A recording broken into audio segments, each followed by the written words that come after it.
तिला ना काळजी वाटते तुमची, की आमच्या मागं तुमचं सगळं चांगलं व्हावं असं वाटतं तिला, म्हणून बोलते ग.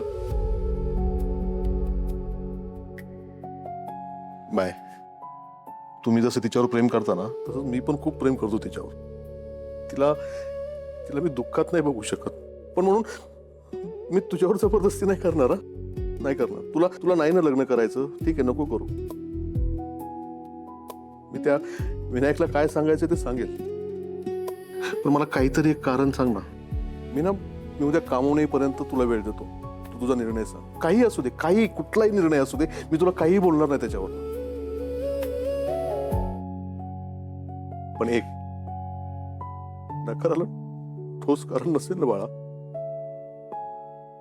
तर हे लग्न होऊ दे.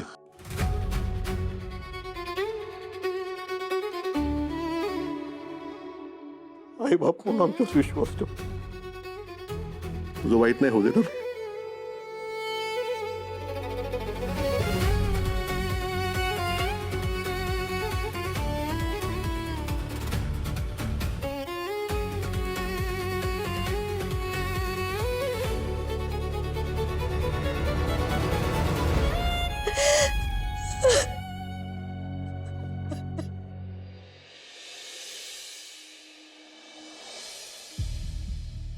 आई आज इतक्या उशिरापर्यंत जागी आहे.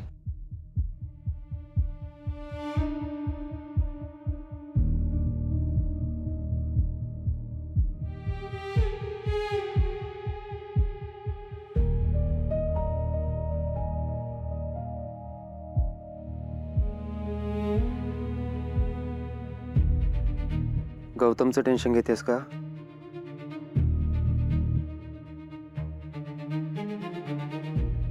काळजी करू नकोस, फार काही झालं नाहीये. आणि डॉक्टरांनी चेक केलंय ना, आणि आपण काही स्वतः सगळं ठरवत नाही होत ना. औषधं दिली आहेत, पेनकिलर्स दिले आहेत. बरं आहे तो आता. ऑब्व्हियसली थोडा घाबरलाय ऍक्सिडेंटमुळे, पण बाकी ही इज फाईन. होईल, 1-2 दिवसात बरा होईल. बरा होईलच रे. त्याला झालेल्या जखमेचं काही टेन्शन नाहीये. ती त्याच्या वागण्याचं टेन्शन आलंय मला.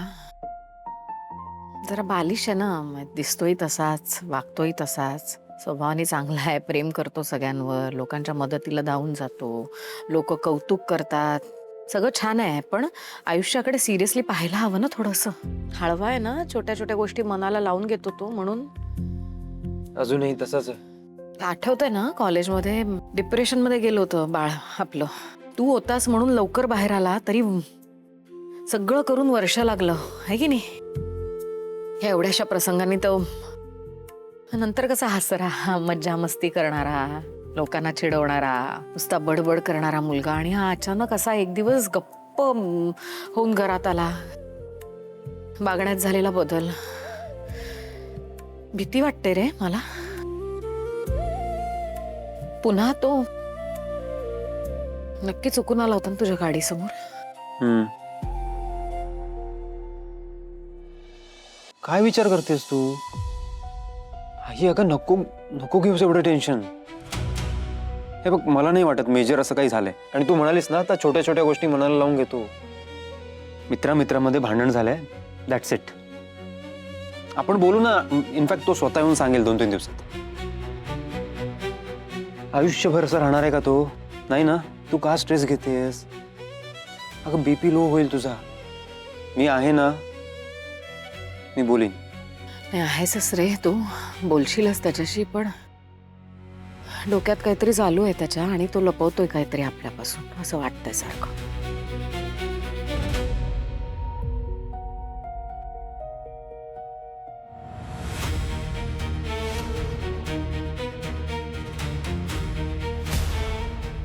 असं नाही होऊ शकत का माझी? मग तू का आम्हाला एकमेकांसमोर आणलं? का आमच्या दोघात एक कनेक्शन डेव्हलप केलंस? आणि जर हेच होणार होतं तर आम्हाला का भेटवलंस?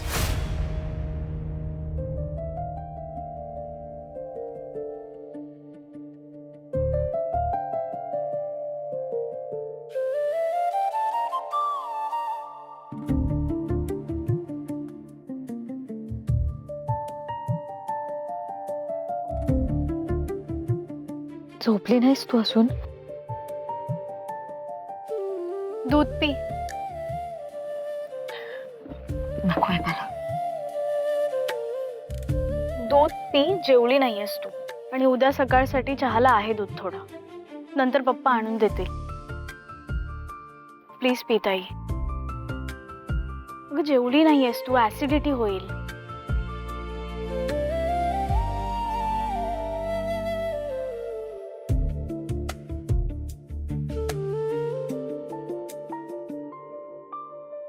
ताई एक विचारू का? माझ्याशी खरं बोलशील? मी तुझ्याशी खोटं बोलली आहे का कधी? माझ्यापासून काही लपवलंयस का? सांग ना ताई, तुझं कोणावर प्रेम आहे का?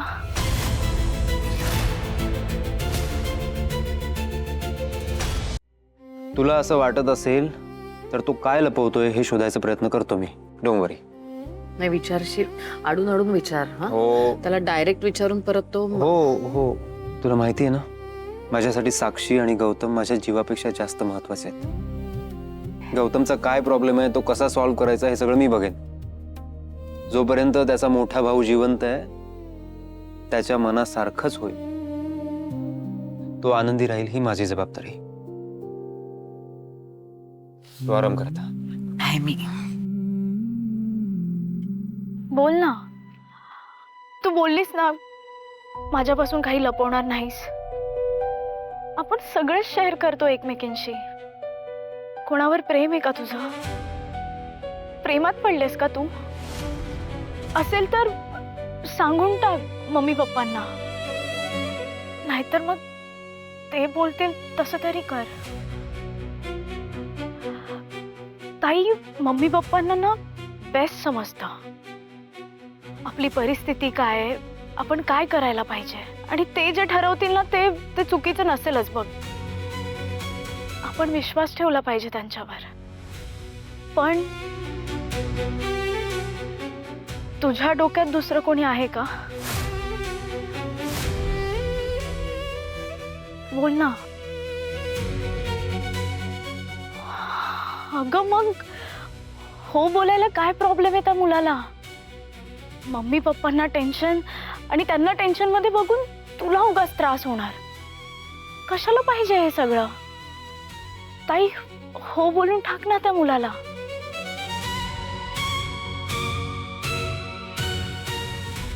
मम्मी पप्पा ना तुझ्या भल्याचाच विचार करतायत अगं. खरंच.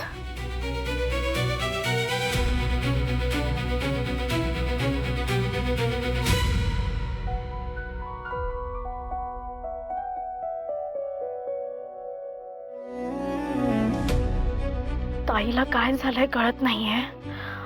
मम्मीचा राग राग बघवत नाहीये. स्वामी,